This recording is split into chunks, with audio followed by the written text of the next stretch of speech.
Hormuz ஜலசந்தியில் இந்திய கப்பல்கள் பயணிக்கலாம். ஈரான் அனுமதி. ஜெய்சங்கர் தரமான சம்பவம். போருக்கு நடுவே ஈரான் தனது ஹார்முஸ் ஜலசந்தியை மூடியது. இதனால் நம் நாட்டுக்கு வர வேண்டிய கச்சா எண்ணெய், கேஸ் தடைப்பட்டது. இந்நிலையில்தான் இந்திய கொடியுடன் கூடிய எண்ணெய் கப்பல்கள் ஹார்முஸ் ஜலசந்தி வழியாக பயணிக்க ஈரான் அனுமதி வழங்கியுள்ளது. அதன்படி ஹார்முஸ் ஜலசந்தி வழியாக நம் நாட்டுக்கு கப்பல்கள் வர தொடங்கியுள்ளன. இதனால் கச்சா எண்ணெய், கேஸ் தட்டுப்பாடு பிரச்சினைக்கு விரைவில் தீர்வு வரும் என நம்பிக்கை ஏற்பட்டுள்ளது. ஈரான் மீது அமெரிக்காவும் இஸ்ரேலும் போர் புரிந்து வருகிறது. ஈரானின் உயர்மட்ட தலைவர் அயதுல்லா அலி கமோனி கொல்லப்பட்டுள்ளார். இதனையடுத்து ஈரானும் பதிலடி கொடுத்து வருகிறது. குறிப்பாக ஈரான் தனக்கு சொந்தமான ஹார்முஸ் ஜலசந்தியை மூடியது. உலக நாடுகளை பொறுத்தவரை இந்த ஹார்முஸ் ஜலசந்தி மிகவும் முக்கிய கடல் வழிப்பகுதியாகும்.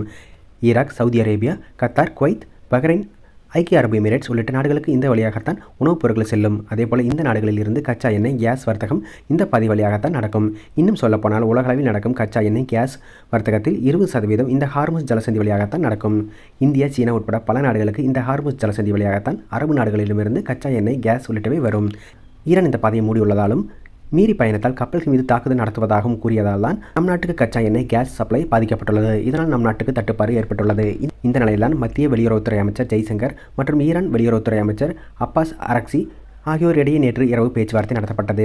ஹார்முஸ் ஜலசந்தியில் இந்திய கப்பல்களை அனுமதிக்க வேண்டும் என்று வெளியுறவுத்துறை அமைச்சர் ஜெய்சங்கர் தொடர்ந்து ஈரான் வெளியுறவுத்துறை அமைச்சர் அப்பாஸ் அரக்சியிடம் பேசி வந்தார். முதல் 2 உரையாடல்களை பயனளிக்காத நிலையில் நேற்று இரவு 3வது முறையாக இருவரும் பேசினர். இந்த பேச்சுவார்த்தை வெற்றி பெற்றுள்ளது. அதாவது நம் நாட்டில் நிலவும் சூழல் பற்றியும் நம் நாட்டின் வர்த்தகம் உள்ளிட்ட அத்தியாவசிய சேவைகளுக்கு ஹார்முஸ் ஜலசந்தி கடற்பாதை வழியாக செல்லும் கப்பல் போக்குவரத்து எவ்வளவு முக்கியத்துவம் என்பதை பற்றி ஜெய்சங்கர் எடுத்துரைத்தார். இதை புரிந்து கொண்ட ஈரான் வெளியுறவுத்துறை அமைச்சர் அப்பாஸ் அரக்சி அரசின் பிற பிரதிநிதிகளுடன் பேசி அனுமதி வழங்கினார். அதன்படி போருக்கு மத்தியிலும் கூட இந்திய கொடியுடன் செல்லும் கப்பல்கள் ஹார்முஸ் ஜலசந்தியை கடக்கலாம் எனவும் ஈரான் அறிவித்துள்ளது. அதன்படி முதற்கட்டமாக புஷ்பக் மற்றும் பரிமல் ஆகிய இந்திய எண்ணெய் கப்பல்கள் பாதுகாப்பாக ஹார்முஸ் ஜலசந்தியை கடந்துள்ளன. இது நம் நாட்டுக்கு குட் நியூஸாக பார்க்கப்படுகிறது. ஏனென்றால் அரபு நாடுகளில் இருந்து தடைப்பட்ட கச்சா எண்ணெய், கேஸ் சப்ளை மீண்டும் இயல்பு நிலைக்கு திரும்பும். இதனால் கச்சா எண்ணெய், கேஸ் தட்டுப்பாடு தீர்வு ஏற்படும். அதே வேளையில் ஹார்முஸ் ஜலசந்தியை கடப்பதில் அமெரிக்கா, ஐரோப்பா, இஸ்ரேல் உள்ளிட்ட நாடுகளின் கப்பல்களுக்கு தொடர்ந்து ஈரான் தடை விதித்துள்ளது. மீறி இந்த நாடுகளின் கப்பல்கள் அல்லது இந்த நாடுகளுக்கு செல்லும் கப்பல்கள் ஹார்முஸ் ஜலசந்தியை கடக்க முயன்றால் தாக்குதல் நடத்தப்படும் என்றும் ஈரான் அறிவித்துள்ளது என்பது குறிப்பிடத்தக்கது.